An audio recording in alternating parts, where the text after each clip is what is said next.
Namaste. Namaste. Welcome, everyone. It makes us happy to see you today. Yes. We're always thrilled to see another meditator because every time you meditate, you make the world a happier and kinder place. My name is Tess, and this is Noni. Thank you for joining us, and thank you to Connor and to Engage for hosting us, even though we have technical difficulties from time to time. Before we begin, you may I have technical difficulties inside me. Yes. We can relate. What I say sometimes doesn't make sense. I can relate to that too. So today, before we start, let's turn off our cell phones and watches so that they don't disturb us while we're meditating. Yes, please. And we won't entertain questions or answers until the very end of the session. Yeah, okay. So hold on to them. Thank you. Yes, I'm sure there'll be some. I hope so. The topic of today's meditation is overcoming obstacles to meditation, because we've all experienced that. We have a story to share with you about a seeker who had trouble making time for meditation. We call the story The Master, the Seeker, and the Mantra.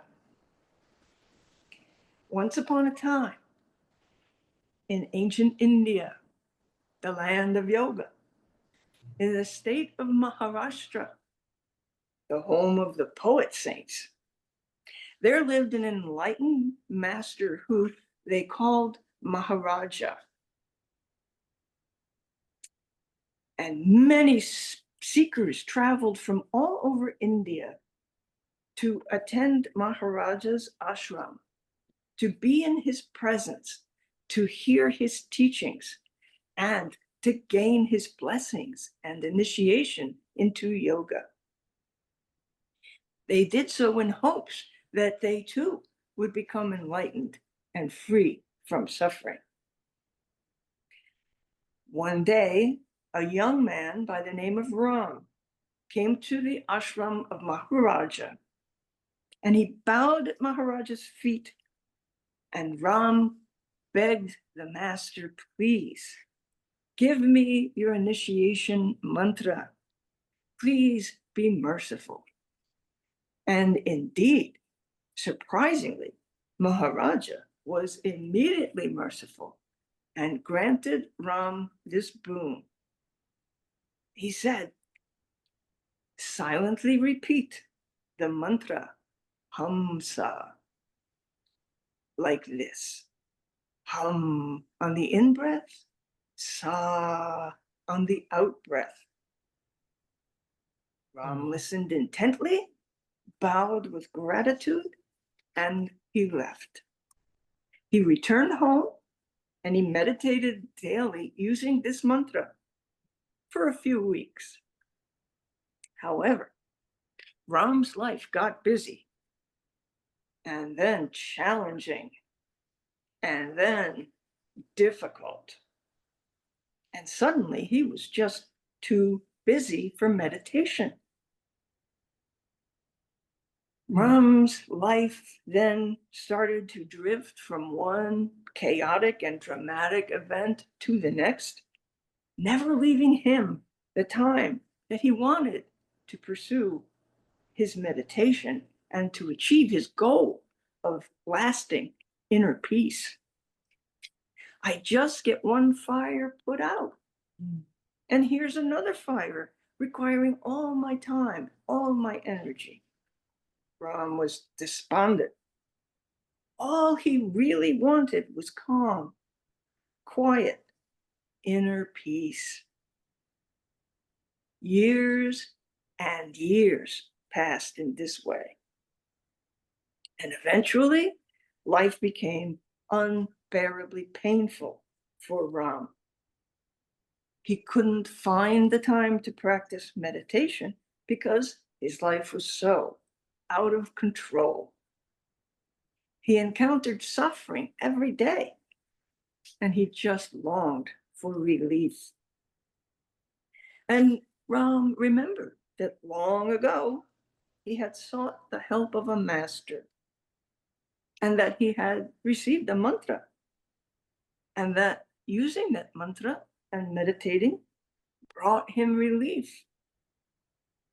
If only he had the time to sit and to meditate. When Ram was 60, he learned that another yoga master named Devadas was going to be in a nearby village for the inauguration of an ashram. And so Ram decided he would pursue this golden opportunity to seek inner peace.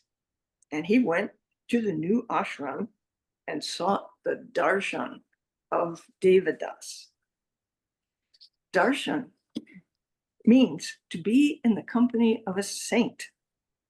And in India, it is common for yogis to seek the blessing of enlightened teachers by having their darshan, by being in their presence. And so Ram stood online for 6 hours in the blazing sun and jungle humidity with thousands of other seekers waiting just for a moment with his master.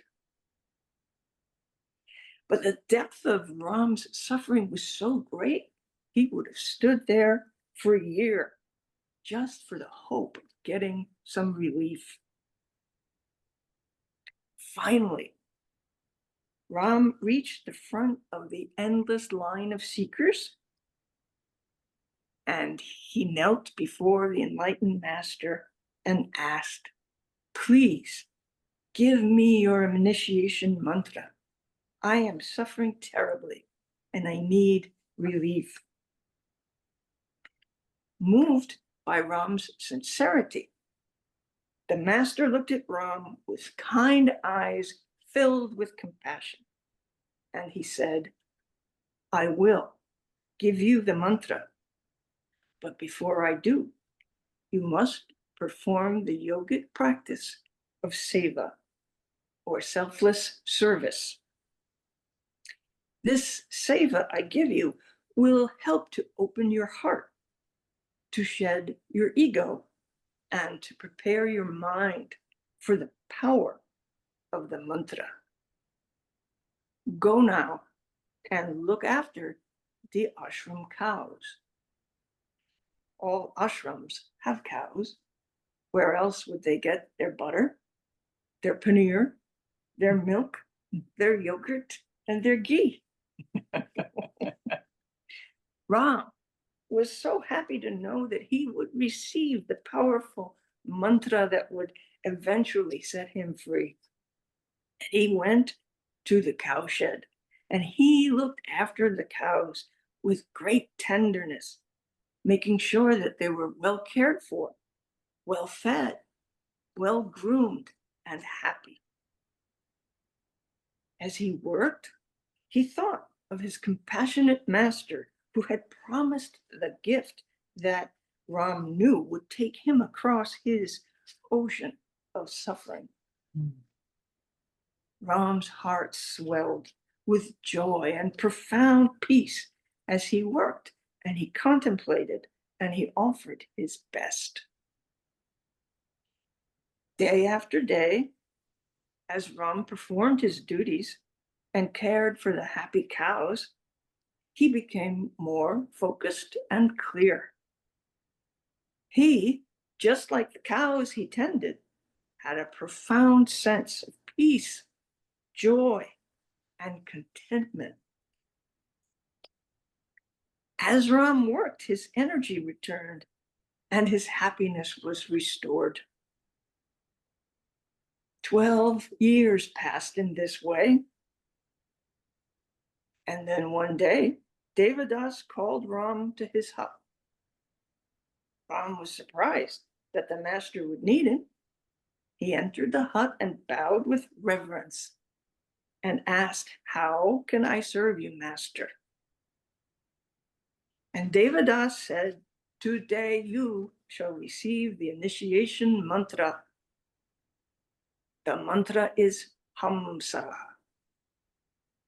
Silently repeat hum on the in-breath and sa on the out-breath. Ram was stunned. This is the same mantra I received so many years ago. How can this possibly be? Devadas explained, Ram, the truth has never changed. You were not prepared to receive the mantra 40 years ago. You were too busy to meditate. You were too focused on the outside world and ignored your inner well-being. When you were young, you didn't realize the value of the mantra and the practice of meditation. And so you let it slip away. And when your discipline slipped away, so did your peace. So did your happiness. When you finally remembered that your intense suffering could be relieved by the discipline of meditation, you became willing to do whatever was necessary to obtain freedom from your suffering. Then you were willing to let go of your ego. Then you were willing to surrender. Then you were willing to be one-pointed, focused completely on the goal of liberation. Then you were open to grace. Then the mantra could penetrate your heart and your consciousness. Then freedom from suffering is assured.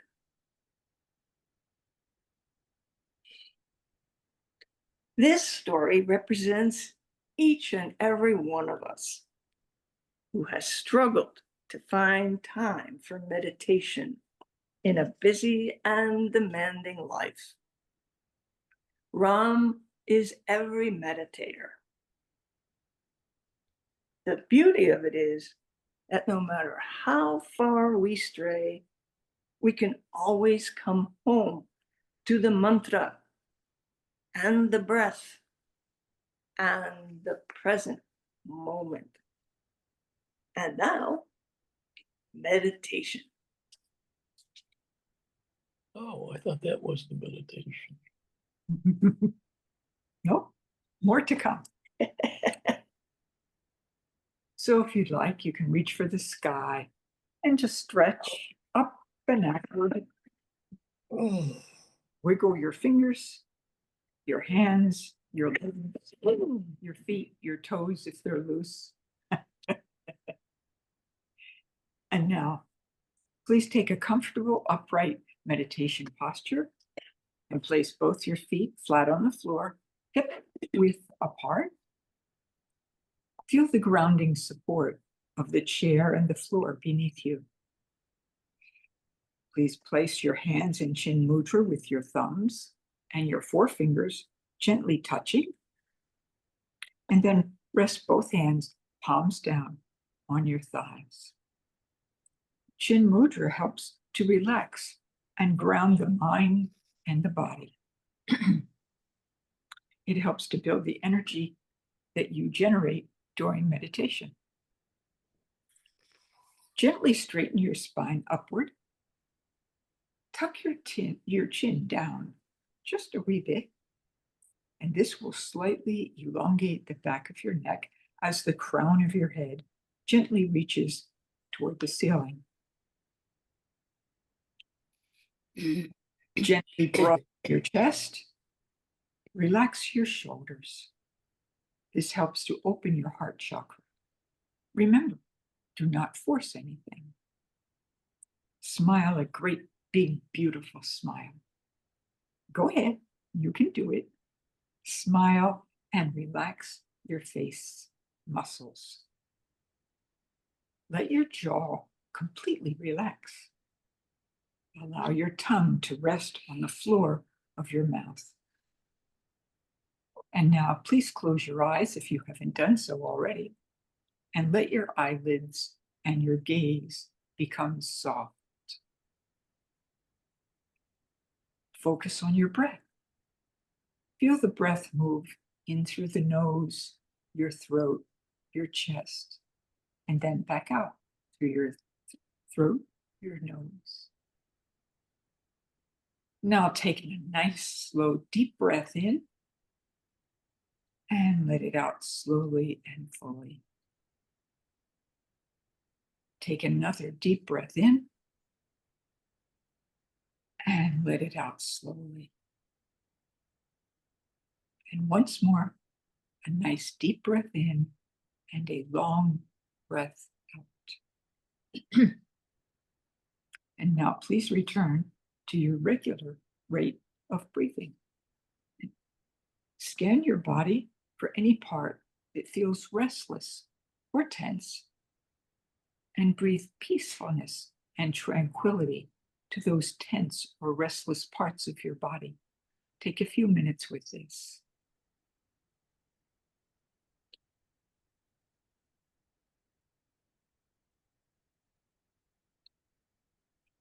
We're going to be using our breath mantra, Hamsa, spelled Hamsa. This mantra follows your breath. It's the most natural way to focus your mind and to enter a calm state. On your in-breath, silently repeat hum to yourself. On your out-breath, silently repeat sa to yourself. Hum on the in-breath, sa on the out-breath. Silently repeat to yourself, I am that essence, which is steadfast in yoga. I am that essence, which is steady, serene, and strong. Hum on your in-breath, sa on your out-breath. If thoughts should come into your mind, let them go without engaging in them. Just watch them, just observe them, and then immediately return to your breath and the mantra. Hum on the in-breath, sa on the out-breath. Hum on the in-breath, sa on the out-breath. And silently repeat after me. I am that essence which is steadfast in yoga. I am that essence which is steady, serene, and strong. Hum on the in-breath, sa on the out-breath. Hum on the in-breath, sa on the out-breath. You can continue in this way as we meditate. Hum on the in-breath, sa on the out-breath. Hum on the in-breath, sa on the out-breath. Now we'll meditate.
You can begin to bring your awareness back to the room. When you're ready, you can slowly open your eyes. It's always good to come out of meditation slowly. You can shake out your toes and your feet and your legs, especially before you stand up.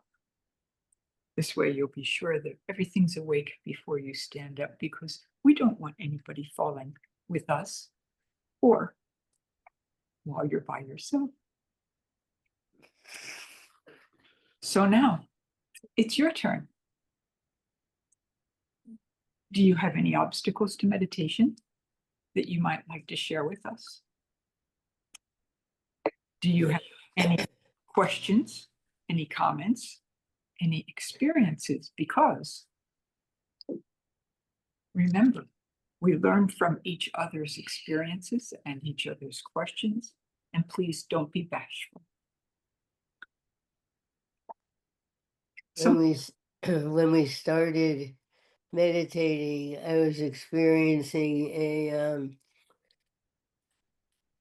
a lot of pressure and discomfort inside my sinuses and inside the whole of my head. And I was just focusing on letting that dissipate. And it did. So thank you. yes, Wonderful. Wonderful. Good. Yay! hi, Pat. Hello. Do you have something you'd like to share? I think I have more success going deeper, if that's an appropriate word, here in my home as opposed to a group setting for some reason. Is that unusual or? It's not unusual because it can feel distracting when we're sitting with other people and there's noises and, things to take our mind away from meditating. So at home, you can control the quiet and the peace and, the environment so that it's perfectly quiet and makes it more easy to settle into meditation. Well, it was, it's very quiet here today. My kids are home, but they're out at the pool. Plus, I'm in a very comfortable chair with a pillow behind my back, Perfect. which helps me Yes. be more comfortable physically than Mhm. having the chair up at the center. Yeah. Yeah. Plus, when we meditate in the same place, and we recommend that we do that, pick the same chair every time to Mhm. meditate, the meditative energy stays there.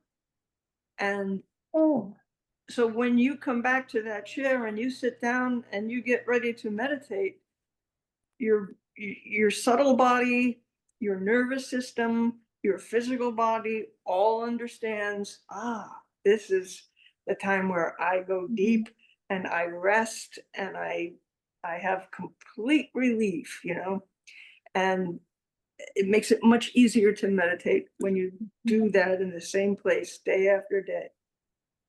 I've also had a very busy week with family. And they're out at the pool now, so I'm here alone. Plus, I think I try to cooperate with you ladies. I try to experience what you are offering to me. And I appreciate that. Thank you. Thank you. Thank you very much. Yes. Great. Is there anyone else who has something that they'd like to share?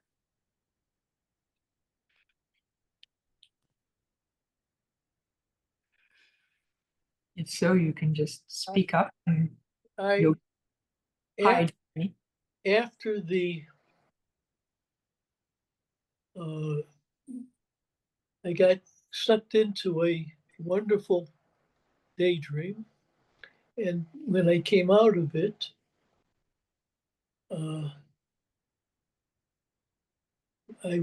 I actually didn't come out of it. I stayed up in my head where the daydream was. Mhm. So I think acknowledgement brought me, or that experience brought me down into my Mm. again. Mhm. And this time I felt the heaviness and tightness of my shoulder blades. And I just stayed with that heaviness, that tightness, that discomfort. And then it evaporated. Great. And I started to have, which has happened before, but this was very sweet. A nice body tempo started to pulse inside me. Fabulous. Good. Wonderful. Is that something that you have, you experience that? Yes. The Um, there are times when light comes for me. So I know that God is with me when that bright light is there. And there are times when it's not. And then I build the temple and then the light comes in it. So sometimes it comes of its own volition and it's a wonderful gift. And sometimes I have to make the effort and then it comes. I don't know how that's going to play out for you, but play around with it and see how it works. It's a nice, nice feeling. Mhm. Yes, it is. I'd like to share that I was cured of all obstacles to meditation. I know it happened quite miraculously Holy mackerel. on March 1st, 2013, Oh, yes. when my oncologist told me I had weeks to months to live. Oh, my. That cured me of every problem with meditating. I said, I better hurry up and meditate more. And it's a good thing I did. Yes, because they didn't think you were going to live the first week of radiation. Yeah. And how many years has it been? It'll be 13 years in March. So 13 and 12 and a half. 12 and a half years Yes. of still being here. So we can thank meditation.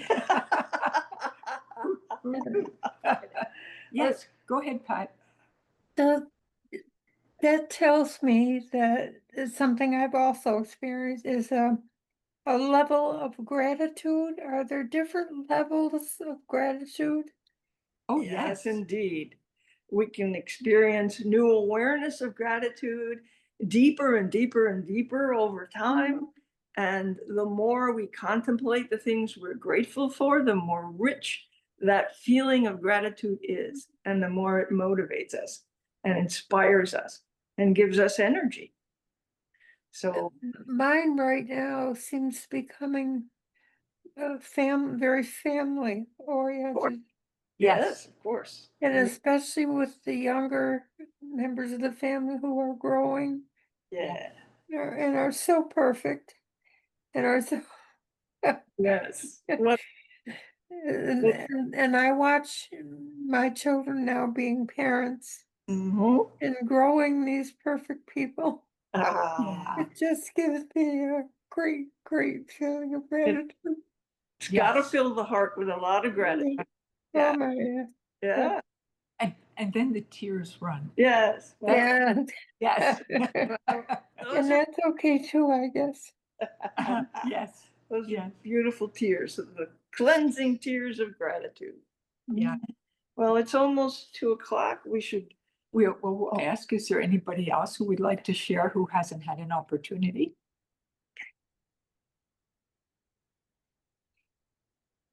Then you better tell us what's next month. Well, in that case, I will tell us what's coming next month. The next class on Zoom, like we're having today, is on September 8th at 1 o'clock. The topic is going to be what's in your teacup. Pat, if you heard this story, Pat, you're not allowed to give the secret. If you didn't hear it, Sorry. Pat and everybody else is in for a great treat. Yes. It's a good story. Yes. So we are so grateful to all of you for joining us today and to Engage and Connor for hosting us. Mhm. And we can't wait to see you again next month. In the meantime, don't forget to meditate.